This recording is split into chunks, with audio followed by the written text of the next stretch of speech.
Hey everyone! Welcome back to my channel. Today I wanted to try something crazy. I decided to take all of my financial advice from TikTok for an entire year and document what happens. As someone who loves personal finance and investing, I'm on TikTok a lot and there is definitely no shortage of people dishing out money tips on there. I wanted to put some of that advice to the test.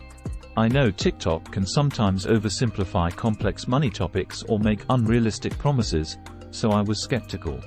But I also know lots of the advice comes from qualified professionals. Either way, I was prepared for a wild ride. So I'm going to share the various money experiments I tried thanks to TikTok, how some succeeded and others failed miserably, and what I learned in the end. Stick around to the end for my final verdict on taking financial advice from TikTok. Attempt number 1. The envelope budgeting method, 250 words. The first financial TikTok trend I tried was the envelope budgeting method. This is where you take cash, divide it into envelopes for categories like food, entertainment, bills, etc., and try to stay within those limits for the month. I watched a bunch of videos breaking down the steps so I felt prepared. But let me tell you, trying to pay for everything in cash was hard. I never realized how convenient cards were until I couldn't use them.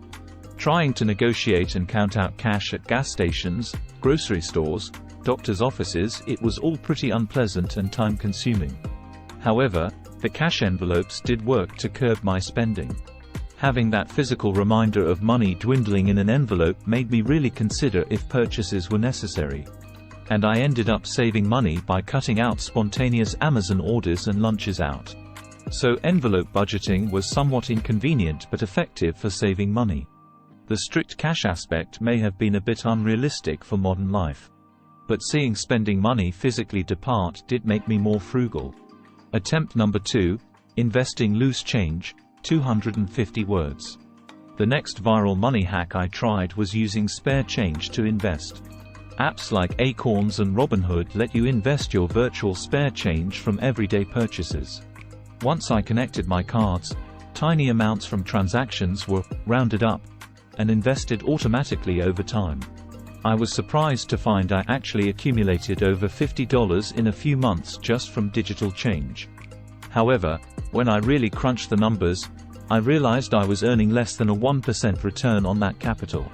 Considering the fees to withdraw money and the volatility of fractional share investing, I decided the juice wasn't quite worth the squeeze for micro-investing virtual change.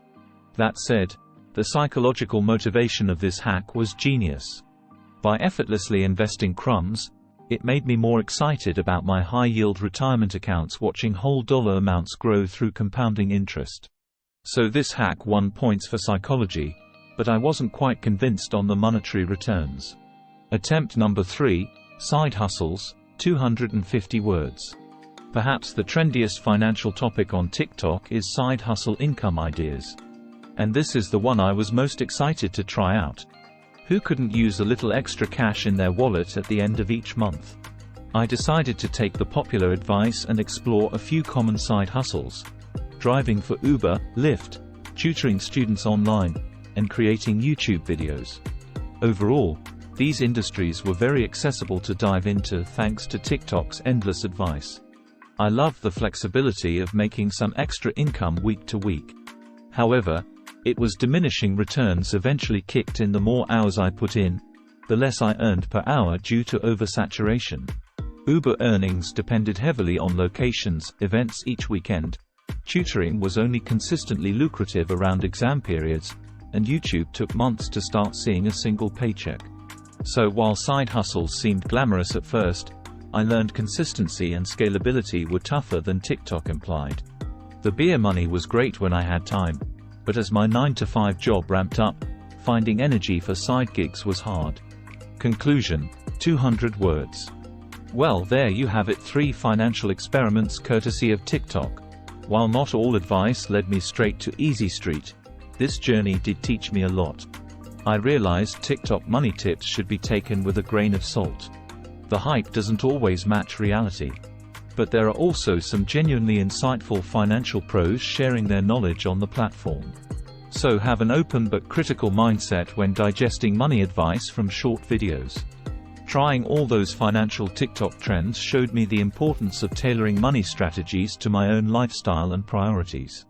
Cookie-cutter tips rarely work exactly as promised. Finally, I'm incredibly thankful for the educational and entertaining money content creators on TikTok. Even if I didn't strike it rich from their advice alone, I now feel far more confident discussing personal finance, budgeting, investing, side hustles and more. So would I recommend taking strictly TikTok financial advice like I did? Probably not to the extreme. But engaging with money topics on the platform can undoubtedly motivate you towards a brighter financial future. So that sums up my wild year strictly trying TikTok financial advice. If you enjoyed this video, please smash that like button. And let me know in the comments what other wacky money experiments I should try next. Thanks for watching.